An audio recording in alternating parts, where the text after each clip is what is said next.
High protein, low carbs, no carbs, fasting, alkaline diet, blood type diet, what are you meant to do when it comes to losing weight?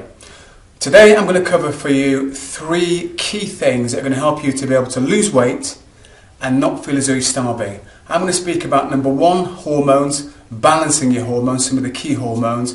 Number 2, I'll speak about structure, and number 3, I'll speak about protein. So let's get started with hormones. Now, first of all, there was some study done many years ago into why people carrying a lot of weight suffered, and was there any particular hormone they were deficient that was contributing to their weight gain. And what they believed many years ago was that people were deficient a hormone called leptin, and you can Google that hormone, leptin.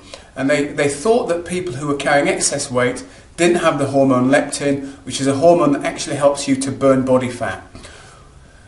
They did some more research, and what they found was actually people weren't deficient leptin. What was actually happening was this. Leptin is a hormone that's secreted by the body. It goes to the hypothalamus part of the brain. When it reaches that part of the brain, it sends a signal back down into the body, telling the body that it can basically burn fat. That's it in a nutshell, really keeping it simple. Now, what they found was it wasn't a case of people being deficient of leptin, this particular hormone. What they found was that people who had diets that were very high in simple carbohydrates, very sugary types of diets, they would produce a huge amount of blood sugar. And when you produce a huge amount of blood sugar in your body gets rid of it in 2 ways. One, through exercise, which if you're carrying weight and you're overweight, you're probably not doing a lot of. And secondly, by producing insulin, another hormone. So insulin comes into the system and gets rid of that excess blood sugar. Now, there's a problem there, because when there's an excess of insulin in the bloodstream, the hormone I just mentioned, leptin, that's meant to go to the hypothalamus, that hormone gets blocked. It can't reach its destination, therefore it cannot send a signal back down to the body to say burn fat. So by adopting a diet which is a little bit higher in protein, which I'll speak about in a moment, and lowering carbohydrates, in particular simple carbohydrates, will minimize the amount of insulin in your blood system and allow that hormone leptin to get to the hypothalamus part of the brain, send a signal back into the body, and actually start to help you burn body fat. So that's a hormone. Very simple. Yes, it's a bit more complicated than that, but that's it in its most simplistic way that I can put it across in the time I've got.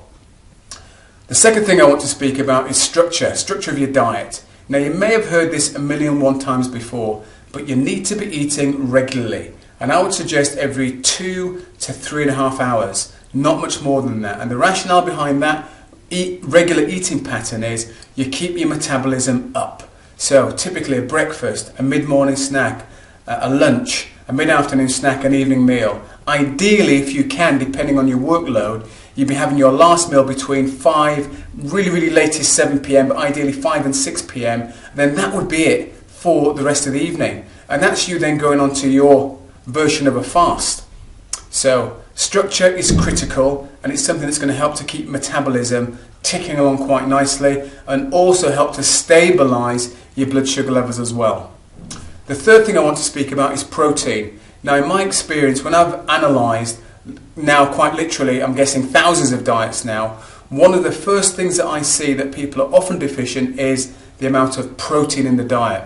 Now, the government guidelines for protein is based upon 1 gram per kilogram of body weight. So if you weigh 80 kg, then you should be having 80 grams of protein within your diet.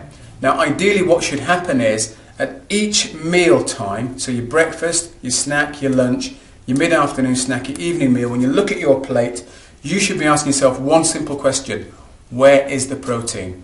And if you can adopt that sort of mindset, that sort of thinking, you'll find that this excess or this additional protein will actually help to satiate you more and will contribute to keeping your blood sugar levels at a sensible level, therefore allowing that leptin to get up to the brain and allow you to burn body fat quite naturally.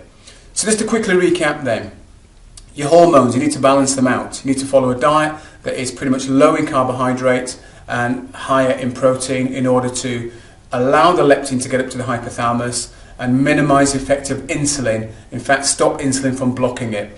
2, structure. You need to be eating every 2 to 3.5 hours. And number 3, you need to make sure you're getting on board enough protein. Because if you're not doing that, you're going to find you are hungry more often and you'll end up eating more carbohydrates. So hopefully you found that of use. In the next video, I'm going to be speaking about how to get your body toned up by doing some really simple exercises, by understanding some really simple principles about exercising. I'll see you soon. Bye for now.